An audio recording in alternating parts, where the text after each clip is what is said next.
Editorial y Librería Herder presentan El ultraje a las palabras, a cargo de Rosmarie María Kafelman, psicoanalista y directora de la colección Psicoanálisis 22 de la editorial.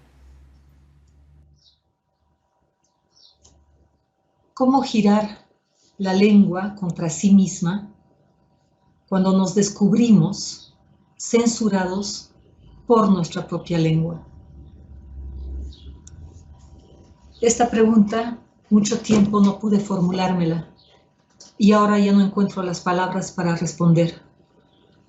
No es que hagan falta otras palabras a nuestras palabras, pero se disponen espontáneamente según estructuras que corresponden a cierto orden moral de la sociedad. Hay un policía hasta en nuestra boca. Para levantar la censura sería necesario... ¿Qué es lo que sería necesario? En todo caso, ya no jugar el juego. Lo más mínimo nos regresa al orden y a veces inclusive el arma que creímos utilizar contra él.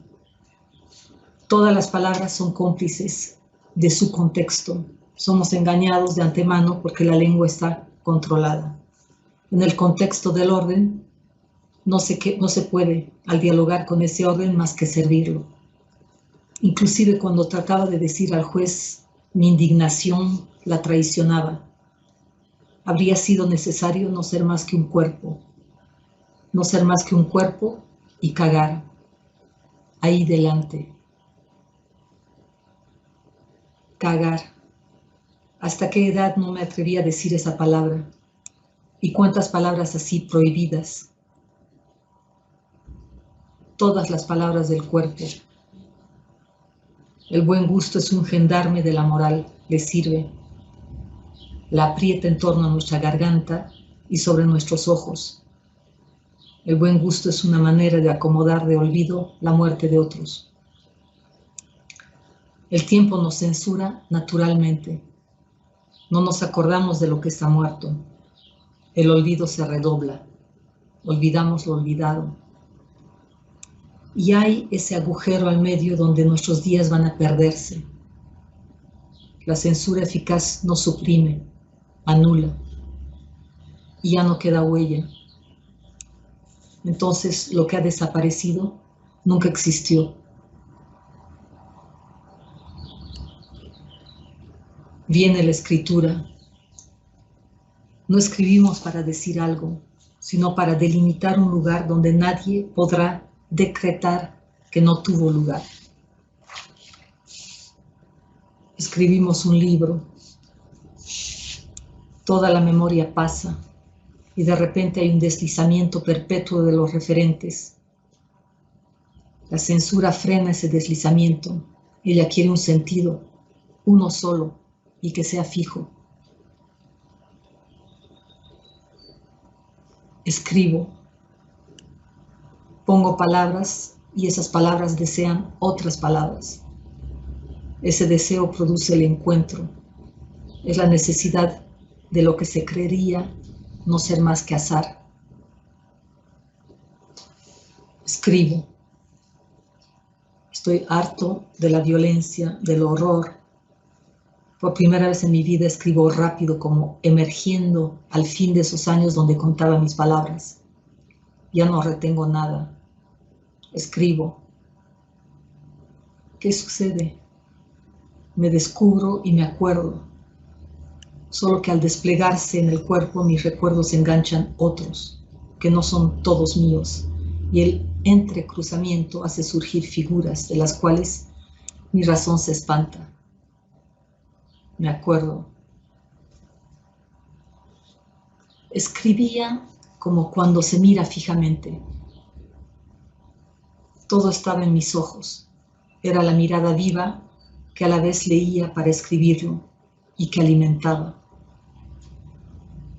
Estoy delante de mis jueces. ¿Y cómo decir a la vez todo eso? Sí, juego el juego. Su juego. Alternativamente, me acuerdo, olvido, se diría que algo central saltó. En lugar del centro hay un agujero, a ratos cae, a ratos remonta. y mi lengua la derribo verdaderamente para hacerle tocar el borde de mi garganta. Ahora ya no escribo y nunca más lo escribiré. Fin. Caído ahí.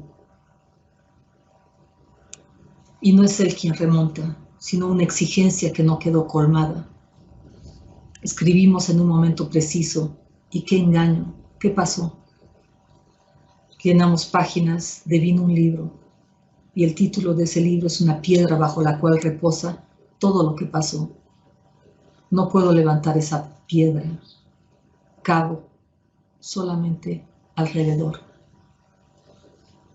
Sí, Señor, tengo recuerdos aún más horribles, si es que existen grados del horror. La censura tapa, reduce al silencio, pero no violenta la lengua. Solo el abuso del lenguaje la violenta al desnaturalizarla. El poder funda su liberalismo en la ausencia de censura, pero constantemente recurre al abuso del lenguaje. Su tolerancia es la máscara de una violencia opresiva y eficaz. El abuso del lenguaje tiene un doble efecto. Salva la apariencia e inclusive la refuerza. Desplaza el lugar de la censura que ya no se la percibe. Dicho de otra manera, por el abuso del lenguaje el poder se hace pasar por un poder que no restringe, un poder humano. Y su discurso oficial, que calibra el valor de las palabras, lo vacía de sentido. De ahí la inflación verbal, que arruina la comunicación al interior de la colectividad y por lo tanto la censura. Tal vez para expresar este segundo efecto habría que crear la palabra censura, escrita con S, que en relación al otro indicaría la privación de sentido y no la privación de la palabra. La privación de sentido es la forma la más sutil de lavado de cerebro, porque opera sin que su víctima lo sepa. El culto de la información refina esa privación, dando la apariencia de llenarnos de saber. Ese proceso forma ella parte también de la pauperización actual, una forma de pauperización, ella también muy sutil, puesto que consiste en dar un bienestar que suprime, creando sin cesar necesidades que mantienen la alienación, pero quitándole su carácter doloroso. La libertad de expresión es evidentemente dependiente del estado de la lengua. Aparentemente puedo decir lo que quiero, pero en realidad solamente lo puedo hacer dentro de los límites de ese estado que es el uso corriente de la lengua, que nos disimula siempre iguales a sí mismos. Nos servimos tan espontáneamente y están a nuestra disposición tan naturalmente que no podríamos sospechar. Son una moneda que parece que no puede ser falsa. ¿Cómo entonces percibir la censura? Es verdad que las palabras son las palabras y que la censura solo se insinúa en el juego de su significado. Pero las palabras con las que abusamos, abusan a su vez. De ahí, en ese punto, la aparición de una nueva ambigüedad.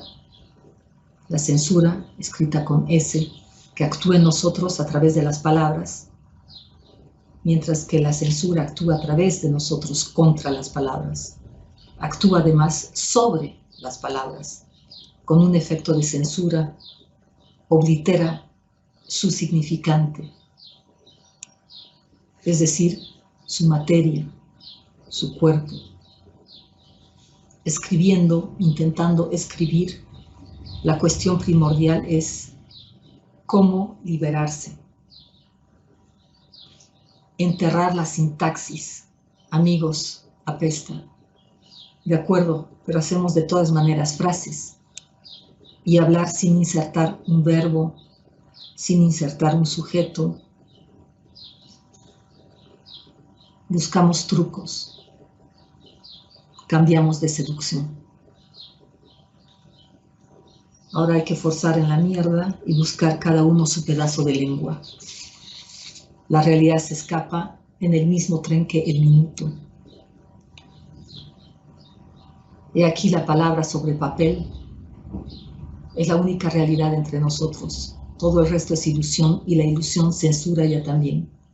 No escribimos para fijar, escribimos para superponer de la deriva a la universal deriva. Y al diablo con el mensaje. Además, el mensaje es una tentativa también de censura, puesto que apunta a imponer una verdad. El significado es el olor del osario mental, el olor de la descomposición. Pero ahí abajo, amigo lector, ¿queda un cuerpo?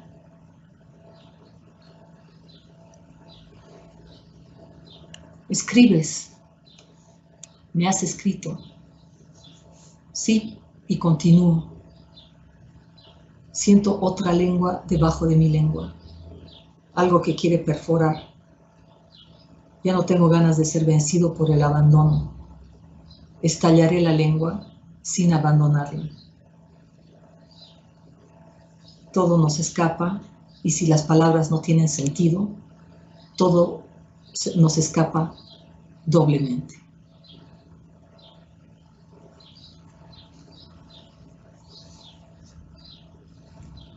He aquí pedazos de un texto de Bernard Noël, poeta, que dice desde la literatura.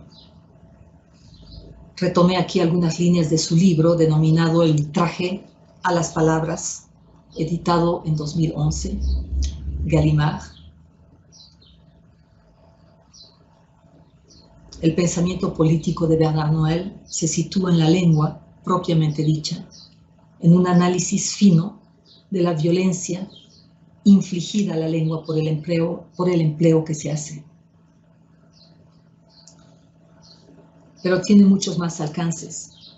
A través de la lengua está el olvido, la censura, el significado, que lleva a la pregunta, ¿cómo decir? ¿Cómo decir con esta castración mental?